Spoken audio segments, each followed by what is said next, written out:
I'm Kelly Harrell, author, animist, and creator of the Weekly Rune. Soul Intent Arts is my soul-tending practice, and you're listening to What in the Weird, my podcast in which I talk about runes, actionable animism, soul-tending, and how all of those intersect through sacred activism on my path.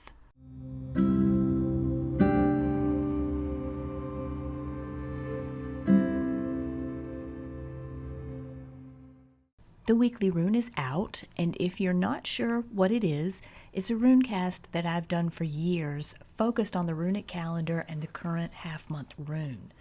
The Weekly Rune is now available in full on patreon.com. Just do a search for Kelly Harrell to find it, and you can find the archive of all past runecasts on my site, soulintentarts.com. If you're not sure what a half-month is or what the runic calendar is, listen to the early episodes of What in the Weird, or just go read the Weekly Rune. It's explained fully at the beginning of every runecast. Thank you to everyone who listens to the podcast, to those who send notes and share their experiences of the runes. That's what it's all about, and I'm grateful for the engagement. And I also want to thank my Patreon supporters who make the sharing of my rune work through the podcast and the runecast possible with their financial support. If you've benefited from the runecast, the podcast, or the ton of free articles on the runes, animism, and soul tending on my website, you can show your support through buying my books, which you can find at soulintentarts.com or Amazon, by making a one-time contribution through PayPal or Square, or by contributing regularly through Patreon. Just go to patreon.com and search for Kelly Harrell. You can also subscribe to the paid version of the Weekly Rune there, and thank you for it. Before we start, I want to invite you to join me for a free live event that I'll be hosting November 7th at 10 a.m. Eastern, focused on mending the broken path. We're going to talk about what the broken path is, how it got that way, and what we can do to mend it. This is going to be a Zoom event. It will be recorded, but you have to register to get the recording link sent to you. The registration link is on my site, soulintentarts.com, or you can contact me directly for more information. This week is the big week where transition in the North is concerned. The slide from summer to fall is always fraught. You can call it that thinning veil thing if you like. Though in this episode, I'm going to talk about two seasonal aspects that I think are the real reasons for that uptick in frenzy, and I'd really love the result of that discussion to be a more informed way of looking at this time of year and a little more elevated dialogue about it. So when you hear that usual seasonal dismissal of phenomenon, oh, it's the witch's new year, the veil's getting thinner, you can say, actually, this is what's happening. Hagalaz is the rune that indicates external change. It's really about nature calamity that maybe we kind of sort of could have seen coming, but really and truly we can't change it. The best that we can do is respond. And it's curious to me that Hagalaz coincides with the dead time, because what that really tells me is that winter is the time of nature calamity, and we better have a plan as a community for how we're going to respond to that. And we're going to talk in this episode about a couple of ways that we're affected collectively by how we approach the dead time. When I say that, I want to be clear that I'm speaking from Northern and Western European traditions on this, and as someone who's lived her life in Northern America. Place matters, right?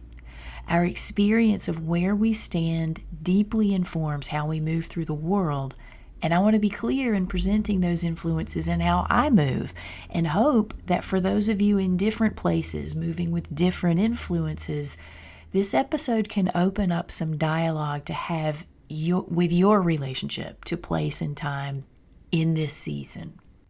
In those northern and western traditions, we're coming up on Samhain via the Celts and Veturnatur via the Old Norse Winternacht. I always hear people say these observations represented the witch's new year, but there's so much more than that. And yes, I'm taking liberty to speak to both in general terms, which I realize is a big oversimplification. Again, American, not standing in those cultures in the past, but a descendant of them in the southeastern U.S.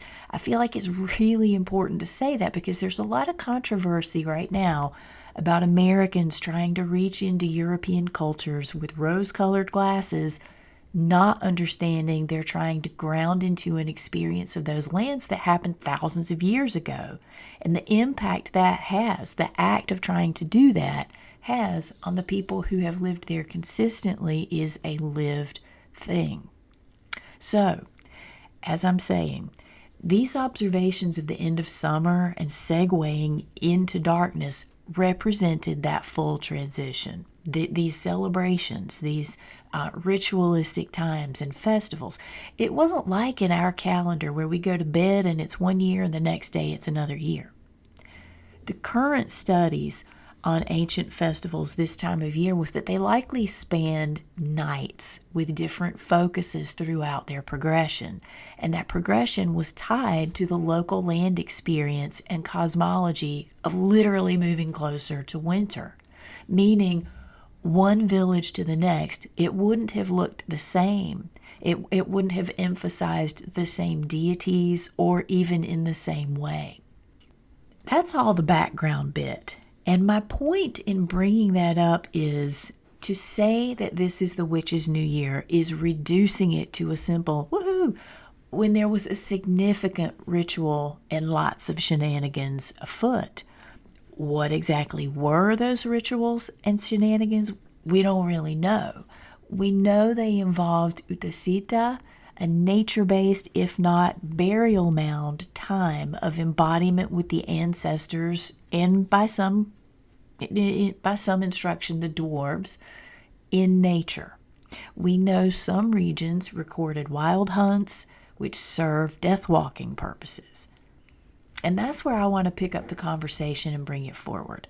That our northern ancestors, and some southern, used this time of year to engage the ancestors and do death work is not at all an anomaly. We are closer to an experience of death in the dark, and that's why the dead time, or the dark time, as I've long called it, is nature's inherent time to do this work. Look around you. Nature is already doing it.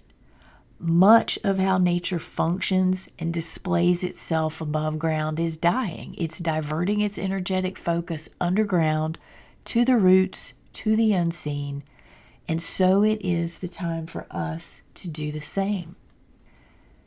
The problem, of course, is that we don't know how. We have forgotten death rites. We no longer do them properly. Because we're out of groove with the spiritual significances of our seasons, we've forgotten that's why the utasita. That's why the traditions of leaving offerings to the ancestors. That's why a focused collective emphasis on soothing the unquiet dead with food, treats, and with donning masks to protect ourselves when we do that work. Things don't go bump in the night this time of year because the veil is thinner. They go bump in the night because we no longer approach this time of year as a community to do our collective and personal rituals around death walking the unquiet dead. Nature lets us know that we haven't been doing the work. That's the first head shift I'd really like for us to make in how we talk about this season. It's like this because we have 4,000-5,000 years of not doing our death work properly. And you better bet that our ancestors knew the price of not doing that work as a community all year, not just in the dark time. They knew that the unquiet dead take a toll on the living, and not just on us as human spirits, but on our systems, the governing components that humanity has put into place. Don't forget, those are life force too. Also, our emotions, our beliefs, they're all life force. They are all alive with agency, and they are affected by unquiet dead.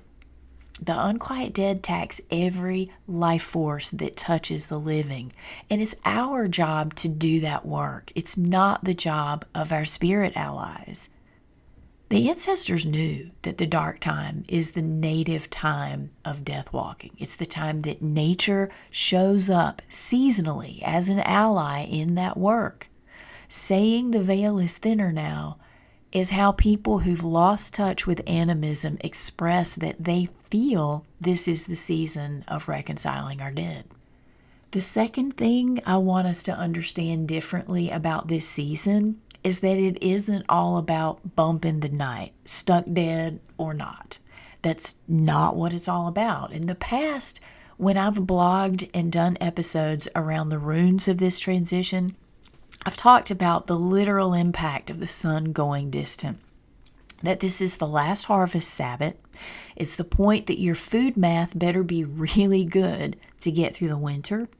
Our people skills in cold forced quarantine need to be great. We've got to put up with each other in isolation for a long time. And I've talked about how now that we are climate controlled year round, we don't really worry about whether the sun is going to come back. But we've brought those aspects forward. We brought those worries forward in seasonal affective disorder and in not getting to hibernate as the holidays speed towards us. Situate yourself in an animistic mindset, like more than you usually do, because I know y'all are already on that page. But for this next little bit, come to it in really sharp focus. You're a member of a village. You share a common cosmology and rituals with this village. You honor the same nature spirits. And these relationships and tools have been handed down to your village for thousands of years. Yeah, I know that part is really hard to comprehend, but sit with it. What would that feel like to you? So in your village, you perform a unique duty, and everyone in that village each also performs a unique duty. Nobody else does what you do. And you experience on a literal and spiritual level that the state of the village is the state of the individual. How you are doing is how the village is doing. And the state of the individual is the state of the village. Every person, every duty matters for the whole of the village to be able to take care of everybody. In this animistic culture, that scenario is everyday life. In an animistic culture in winter, it's survival. The system provides for the vulnerable by default. And this way of being was the default. This is why the dark time coincides with the season of giving. This unity, this village, this ability to have stepped into our collective self such that everything we do knowing it is going to affect everybody in our collective. This unity and distribution of work and benefit is why the old holy days were created. And it's why the modern holidays still exist. We've brought it forward as splurging, extravagance, lists for Santa, and for God's sake, light everywhere. We have to light up the dark time. Why is that? Are we not comfortable sitting with it? But the dark time really is the season of leveling the playing field for everyone to have access to resources, even those who can't contribute to the village, even the unquiet dead, even the ancestors. When you look at it that way, when you look at the dark time as the time where we are all at our best with taking care of the whole, the dark time is also the natural time of sacred activism. We're supposed to lift everyone, including ourselves. In the season of shadow, there is no distinction between everyone and self. There's no distinction between shadow and light. So when you hear somebody talk about this thinning veil season and how they're so much more intuitive right now than all the rest of the year, how do you respond? In knowing this time of year is when we are to collectively work to reconcile our unquiet dead, to honor the ancestors, and to make sure that the most vulnerable are being cared for as well as the most privileged, how do you respond? These aspects of not understanding what nature in season is supporting us to do as a community are components of the broken path. This is all part of being separated from nature and from the wisdom of how we evolve as humans with nature. Join me November 7th, and we'll talk about how some of this is absolutely fixable. It's November 7th at 10 a.m. Eastern. You can find information at soulintentarts.com for my free event on mending the broken path. The half-month affirmation for Hagalaz from Runic Book of Days is between darkness and light is the wisdom of balance, the embrace of peaceful unknown. And the way that we find peace in the unknown is by doing our duty to community. Thanks for listening. If you have questions or insights about working with the runes in season, or you just want somebody to bounce your ideas off, feel free to email me at Kelly, that's Kelley, at soulintentarts.com, or you can call into the Anchor app, which you can download for Android or iPhone. Also, check out earlier episodes by downloading them from Google Play or iTunes and various other podcast platforms. And you can learn more about me, Runic Book of Days, and my work by visiting soulintentarts.com or on Instagram at Kelley Soul Arts. I'm Kelly, and this has been What in the Weird.